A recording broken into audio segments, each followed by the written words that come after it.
আসসালামু আলাইকুম রহমতুল্লাহি ওবরাকাতুহু। ইউটিউব চ্যানেল ভিডিও মিটিসির পক্ষ থেকে আপনাদেরকে স্বাগতম জানাচ্ছি। বন্ধুরা, এটি হচ্ছে নর্মাল একটি এলইডি টেলিভিশন। তো এটির প্রবলেম হচ্ছে হোয়াইট ডিসপ্লে হয়ে গেছে। বন্ধুরা, শুরু থেকে শেষ পর্যন্ত সাথে দেখুন ভিডিওটির। ইনশাআল্লাহ অনেক গুরুত্বপূর্ণ কাজ এগুলা। এলইডি টেলিভিশনের যারা কাজ করেন তাদের জন্য অনেক অনেক মূল্যবান একটি কাজ। অতি সিম্পল প্রবলেম, কিন্তু না জানার কারণে আমরা এগুলা রেডি করতে পারি না। ডিসপ্লে বদলাতে হয়, ডিসপ্লে চেঞ্জ করতে হয়। তো শুরু থেকে শেষ পর্যন্ত সাথে থাকেন। ইনশাআল্লাহ সিম্পল একটি প্রবলেমের কারণে এটি সাদা ডিসপ্লে হোয়াইট ডিসপ্লে হয়ে গেছে। আপনারা, আমি আবারও বলতেছি, সাথে থাকেন। ইনশাআল্লাহ ভিডিওটা না টেনে দেখবেন। ইনশাআল্লাহ আপনারা অনেক কিছু শিখতে পারবেন। আমি নিজেও বলতে পারতেছি না এটা কী প্রবলেম। ইনশাআল্লাহ এটা খোলা মাত্র আমি রেডি করে নিব, কারণ এটা প্রবলেম যেটা আছে সেটা আমার জানাই আছে, আপনাদেরও জানা আছে।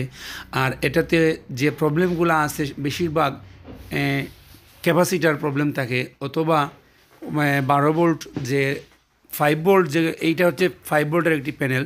তো এই ভোল্টের মধ্যে, এই প্যানেলের মধ্যে যে 5 ভোল্টটা যদি শর্ট হয়ে যায় তাহলে এটা সাদা ডিসপ্লে হয়ে যাবে।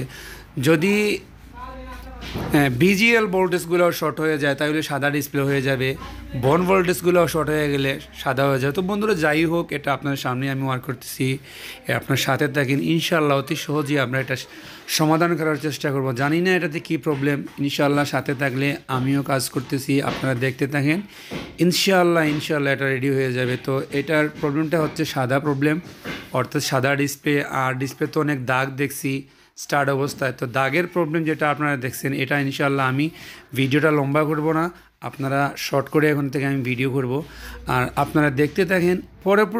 এর পরের ভিডিওটা কিভাবে এই যে দাগগুলা যেগুলো আছে এগুলো আমি কিভাবে সরাবো সেটা আপনাকে দেখানোর চেষ্টা করব। তো যাই হোক বন্ধুরা, এটাতে এখন আমি যেটা কাজ করব সেটি হচ্ছে আমাদের সাদা ডিসপ্লে। নর্মাল এটি এলইডি টেলিভিশন, এটা 5 ভোল্টের একটি ডিসপ্লে, 17 ইঞ্চি। তো এইটাতে যে প্রবলেম রয়েছে আমি তো দেখতে পাচ্ছি, আপনারাও দেখতে পাচ্ছেন, এটাতে হোয়াইট ডিসপ্লে, অর্থাৎ কোনো কিছুই নেই, শুধু লাইট, এলইডি ব্ল্যাক লাইটগুলো জ্বলতেছে। ডিসপ্লের মধ্যে কোনো ধরনের কোনো কিছু নেই, অর্থাৎ ডিসপ্লের কোনো কাজ করতেছে না, শুধু লাইটগুলো, ব্যাক লাইটগুলো জ্বলতেছে। তো যাই হোক, আমি এখন টিকন বোর্ড যেটা আছে, অর্থাৎ স্ক্রল বোর্ড যেটা আছে সেটা খুলতেছি। খোলার পরে এটাতে বুঝতে পারবো কী প্রবলেম, কী হচ্ছে না হচ্ছে, ভোল্টেজগুলো মাপলে আমি বুঝতে পারবো। তো বন্ধুরা, যাই হোক, এটা আগে স্ক্রু দিয়ে আটকে নেই, নাহলে এটা হয়তো টিকনটা ছিঁড়ে যেতে পারে। বোর্ডগুলোর যে রেবনগুলো আছে এগুলো হয়তো ছিঁড়ে যেতে পারে। তো এই বন্ধুরা, এই যে দেখেন, এটাতে যে 5 ভোল্টগুলো আছে সেটা পারফেক্টই আছে। 5 ভোল্ট যে প্যানেলের মধ্যে ঢুকতেছে সেটা ঠিক আছে। আমি এখন শুধুমাত্র বিজিএল ভোল্টেজ, অর্থাৎ মাইনাস ভোল্টেজটা খুঁজে বের করতেছি। মাইনাস ভোল্টেজ যেটা আছে সেটার সামনে একটা পিএফ ইউজ করে সেটা নষ্ট হয়ে যেতে পারে বেশিরভাগ।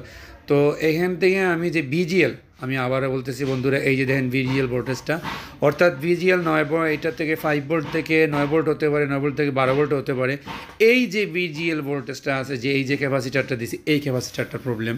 বন্ধুরা, আমি এই ক্যাপাসিটারটা শর্ট দেখতেছি, আপনারা এটা শুধু খুলে নেবেন, খুলে ফেলে দিবেন, নতুবা এটাতে আপনারা আরও একটা পিএফ বসিয়ে দিবেন।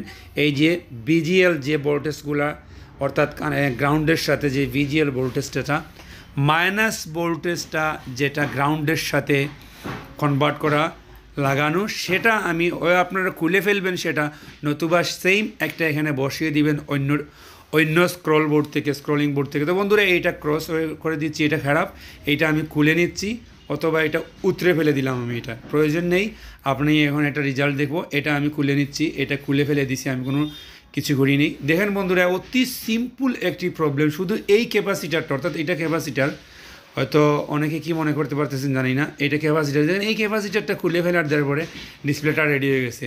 শুধু এখন দাগগুলো আছে, দাগগুলো আমি পরের ভিডিওতে আমি আপনাদেরকে কীভাবে উঠাবো নেক্সট ভিডিওতে কম সময়ে দেখানোর চেষ্টা করবো। তো বন্ধুরা, আমি প্রায় ভিডিওতেই বলে থাকি, আমার ভিডিওগুলো আপনারা শুরু থেকে শেষ পর্যন্ত না টেনে দেখেন। যারা এলইডি টেলিভিশনের কাজ করেন, শুধু এলইডি টেলিভিশনের কাজ না, আমার চ্যানেলে অনেক ধরনের ভিডিও আছে ইলেকট্রনিক্সের উপরে, আপনারা দেখতে থাকেন, দেখবেন আরও ভিডিওসে আপনারা ঘুরে আসতে পারেন আমার চ্যানেল থেকে। আমি সব সময় সর্বদা ভালো একটি ভিডিও দেওয়ার চেষ্টা করি। আর আমি অনেক লম্বা লম্বা ভিডিও করে ফেলেছি, তাতে আপনাদের অনেক কষ্ট হয়েছে দেখার জন্য। তো এই বন্ধুরা, ভালো থাকেন, সুস্থ থাকেন। কথার ফাঁকে যদি ভুলভ্রান্তি হয়ে থাকে, সুন্দর দৃষ্টি দেখবেন। আসসালামু আলাইকুম ওয়া রাহমাতুল্লাহি ওয়া বারাকাতুহু।